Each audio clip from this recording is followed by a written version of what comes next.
Yang kedua, kalau kita baca dari Kepolisian Republik Indonesia, hasilnya juga sama, membuat pernyataan-pernyataan dikatakan itu asli dan seterusnya, tapi tidak menunjukkan ijazah aslinya.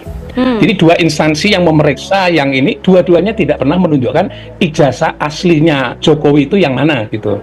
Di rektoria tadi yang saya baca statement Ibu Rektor itu ternyata juga nggak menunjukkan sama sekali.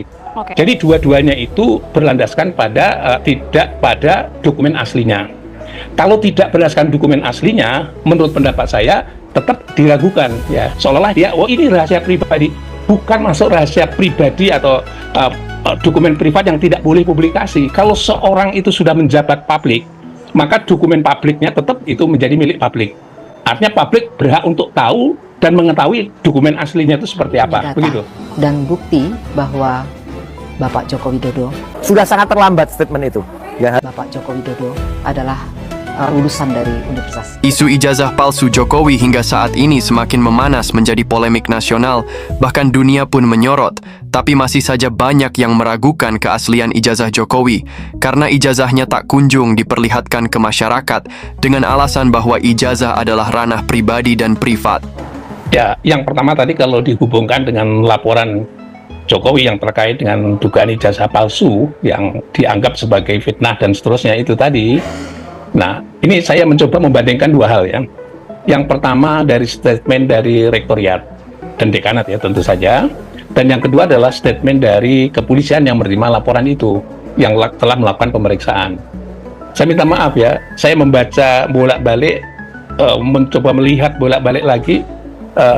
Untuk statement yang terakhir ini, pihak Rektoriat tidak pernah menunjukkan dokumen ijazahnya, fotokopinya, atau sejenisnya, karena legalisir pasti ada disimpan satu di dalamnya. Legalisirnya seperti apa? Ini mestinya pada saat buat statement Jokowi itu adalah lulusan UGM, lulusan tahun sekian, ini loh ijazahnya. Tapi bertolak belakang dengan keterangan dari ahli hukum pidana yang cukup terkenal, Profesor Dr. Muzakir, dan beliau kerap menjadi ahli di beberapa kasus-kasus besar, dan ternama salah satunya yaitu kasus kopi sianida Wayan Mirna Salihin.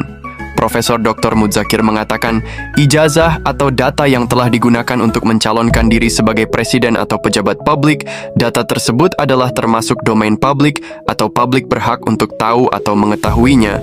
Jika masyarakat meragukan dan mempertanyakan keaslian dokumen pejabat publik, maka pejabat tersebut wajib memperlihatkan kepada rakyatnya. Akan tetapi semakin banyak drama seperti yang kita tahu, keterangan dari UGM Universitas yang mengakui bahwa Jokowi adalah alumni UGM justru semakin membuat masyarakat bertanya-tanya, bahkan semakin meragukan keaslian ijazah Jokowi karena tak bisa menunjukkan ijazah Jokowi. Baik dari UGM maupun dari pihak Jokowi pun tidak menunjukkan ijazah yang dipertanyakan oleh masyarakat. Itu nggak ada ya. Berarti ini tidak berdasarkan dokumen otentiknya yang menyatakan bahwa itu ada, meskipun pada saat ada itu karena ijazah dikeluarkan hanya untuk yang bersangkutan, yang arsipnya itu ditunjukkan mestinya gitu, atau fotokopi yang dilegalisirnya. Yang kedua, kalau kita baca dari Kepolisian Republik Indonesia, hasilnya juga sama, membuat pernyataan-pernyataan dikatakan itu asli dan seterusnya, tapi tidak menunjukkan ijazah aslinya. Prof. Muzakir menyoroti dua instansi, yaitu instansi kepolisian dan lembaga yang mengeluarkan ijazah. Dua instansi tersebut menyebut ijazah Jokowi asli, akan tetapi dua-duanya tidak bisa menunjukkan ijazah aslinya. Jikalau tidak berlandaskan yang aslinya, publik tetap akan meragukan dan jelas-jelas diragukan, kata Prof. Muzakir. Jadi dua instansi yang memeriksa yang ini, dua-duanya tidak pernah menunjukkan ijazah aslinya Jokowi itu yang mana gitu. Di rektoria tadi yang saya baca statement Ibu Rektor itu ternyata juga nggak menunjukkan sama sekali. Ini kan dunia akademik, dunia ilmiah, kan mestinya cukup aja kalau misalnya karena ijazah dikeluarkan hanya satu, maka arsip atau sebut saja itu namanya adalah fotokopi yang dilegalisir dan seterusnya, ini ada di situ. Ini loh fotokopi yang dilegalisir. Itu nggak ada sama sekali. Nah, yang jadi pertanyaan saya adalah sebagai pengkaji ini, kemarin dulu sudah pernah saya membuat pandangan juga terkait dengan masalah ini adalah, jadi dua-duanya itu berlandaskan pada tidak pada dokumen aslinya. Seharusnya statement seorang akademisi berdasarkan fakta ilmiah dan dokumen aslinya, karena ini tidak ada dokumen aslinya. Kalau tidak berdasarkan dokumen aslinya, menurut pendapat saya tetap diragukan ya. Kalau tadi ada fotokopi legalisir, ada dokumen aslinya, nilai ada dokumen aslinya, ditunjukkan begitu, publik barangkali statement seorang akademisi, rektor adalah berdasarkan fakta ilmiah yang ada dokumennya. Oke, Prof. Karena ini tidak ada, saya kira kalau yang lain juga akan mempersoalkan ya wajar juga. Ini benar atau tidak? Nah, sekarang pertanyaannya, terlapor juga sama juga begitu. Ini benar atau tidak? Malah justru dianggap sebagai membuat pernyataan yang memprosesnya. Ya. Tapi sebenarnya tidak perlu khawatir karena tetap aja di pengadilan nanti atau di kepolisian harus ada dokumen aslinya.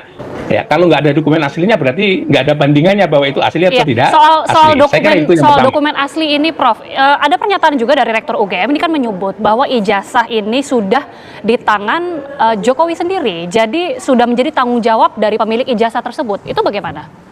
Maka jika masyarakat meragukan dan mempersoalkan wajar saja, karena publik tidak hanya butuh narasi, tapi bukti itulah yang sangat penting. Ya, tadi sudah saya sampaikan ijazah cuma satu. Tapi begitu dikeluarkan dia kan ada legalisirnya. Nah, dokumen legalisir itu pasti ada. Dunia akademik universitas pasti akan menyimpan. Kalau hari ini ya dokumen elektronik tentu saja sudah dimasukkan secara sistematik begitu. Mestinya harus ada. Ya, karena ini menjadi polemik nasional dalam konteks karena Jokowi adalah menjabat sebagai presiden gitu. Jadi tidak boleh kalau tadi dikatakan bahwa seolah-olah dia ini rahasia pribadi, bukan masuk rahasia pribadi atau dokumen privat yang tidak boleh publikasi. Kalau seorang itu sudah menjabat publik, maka dokumen publiknya tetap itu menjadi milik publik. Artinya publik berhak untuk tahu dan mengetahui dokumen aslinya itu seperti apa, begitu. Oke, jadi bagaimana pembuktian dari keaslian ijazah ini jika tadi Prof mengatakan kedua instansi ini sama-sama tidak menunjukkan baik legalisir, bukti fotokopi, ataupun dokumen yang otentik lah, Prof? Prof. Mudzakir juga membuat suatu perbandingan dan persamaan kasus pemalsuan dokumen oleh oknum pejabat publik mengaku punya ijazah dari Universitas Indonesia. Ya, saya kira kita sudah pada saat yang hampir bersamaan kita ada samplingnya, sampling kasus yang ada di Universitas Indonesia. Ini sampling aja, contoh perbandingan aja. Ketika ada seorang kandidat lulus doktor diragukan, ya, pada saat itu diragukan kelulusannya, proses pembentukannya, proses pengujiannya dan seterusnya itu, maka itu diselesaikan dengan cara akademik, ya. Saya kira bagus sekali itu. Apa cara akademik itu? Akhirnya dibentuk oleh tim namanya ya Dewan Profesor lah gitu untuk melakukan pengujian terhadap proses pendidikan yang bersangkutan sampai memperoleh gelar doktor, ya. Dan akhirnya benar diproses dan seterusnya oleh Dewan Doktor tadi dan hasilnya menyatakan diragukan dan seterusnya. Maka muncullah surat-surat yang isinya adalah peringatan kepada pembimbingnya dan seterusnya kalau tidak salah seperti itu gambarannya. Ya. Setelah diuji secara akademik terbukti bahwa ijazah tersebut palsu, itu suatu gambaran yang sederhana. Ya. Jadi ini menurut pendapat saya dari pihak UGM juga sama. Ini levelnya sudah rektor dan dekanat, ya. Kalau sudah levelnya rektor dan dekanat semestinya Dewan Guru Besar, karena itu masih ada keraguan tadi, saya ingin sampaikan, ini masalah itu masuk ranah pidana di kepolisian, mestinya Dewan Guru Besar akan turun tangan untuk melakukan pemeriksaan, namanya adalah identifikasi atau verifikasi terhadap pernyataan rektor tadi. Benar atau tidak benar, ya prinsipnya itu, ya. Benar atau tidak benar dengan alat bukti yang ilmiah dalam satu konteks ini. Ya, istilah bahasa yang sekarang dikenal dengan scientific investigation. Jadi semuanya dibuktikan secara ilmiah. Oke. Jadi kalau itu hasilnya, misalnya saja proses-proses itu hasilnya dinyatakan bahasanya, oh tidak benar begitu, berarti ini kesimpulan akademis yang nanti akan diuji kembali kepada Dewan Rektor. Maka tim ini harus independen dan itu diuji oleh Dewan Rektor. Kalau itu Dewan Rektor menyatakan bahwa itu benar, berarti ya clear, semuanya proses clear. Seharusnya Dewan dan Guru Besar UGM turun tangan untuk melakukan pemeriksaan verifikasi dan identifikasi terhadap Rektor UGM. Benar atau tidaknya pernyataan Rektor UGM. Tapi sebaliknya, kalau Dewan Rektor tadi, tim independen sebagai tim independen tadi berdasarkan kajian ilmiahnya, ternyata itu tidak benar pernyataan itu, berarti ada konsekuensinya. Pertama adalah kepada Rektor yang membuat pernyataan, yang tadi dikatakan bahwa pernyataannya bahwa lulusan dari UGM dan seterusnya, berarti kalau pernyataan itu tidak benar, berarti pernyataan itu harus dinyatakan tidak benar. Jika tidak benar, maka pernyataan rektor dan dekan harus ada konsekuensinya,